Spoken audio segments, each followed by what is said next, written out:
ایک دن ابو جہل مسجد حرام کے دروازے کے پاس آ بیٹھا۔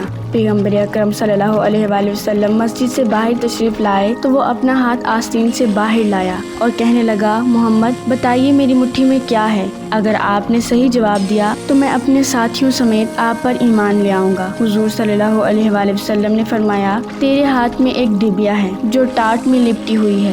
اس ڈبیا کے اندر 3 موتی ہیں، ان میں سے ایک سوراخ شدہ ہے، دوسرا آدھا سوراخ شدہ اور تیسرا بغیر سوراخ کے ہے۔ اس ڈبیا میں ایک لال بھی ہے جس میں ایک سرخ کیڑا ہے، کیڑے کے منہ میں سبز پتی ہے۔ ابو جہل کہنے لگا، یہ سب تو ٹھیک ہے لیکن سرخ کیڑے اور سبز پتی کا کیسے علم ہو؟ آپ صلی اللہ علیہ وسلم نے فرمایا، لال کو توڑ دو، معلوم ہو جائے گا۔ ابو جہل کہنے لگا، میں اس قیمتی لال کو کیسے توڑ دوں؟ ایک صحابی کہنے لگے، اپنے لال کی قیمت لگا کر اسے توڑ دو۔ اگر رسول خدا صلی اللہ علیہ وآلہ وسلم کی بات معاذ اللہ درست نہ ہوئی تو قیمت میں ادا کر دوں گا۔ ابو جہل اس بات پر راضی ہو گیا۔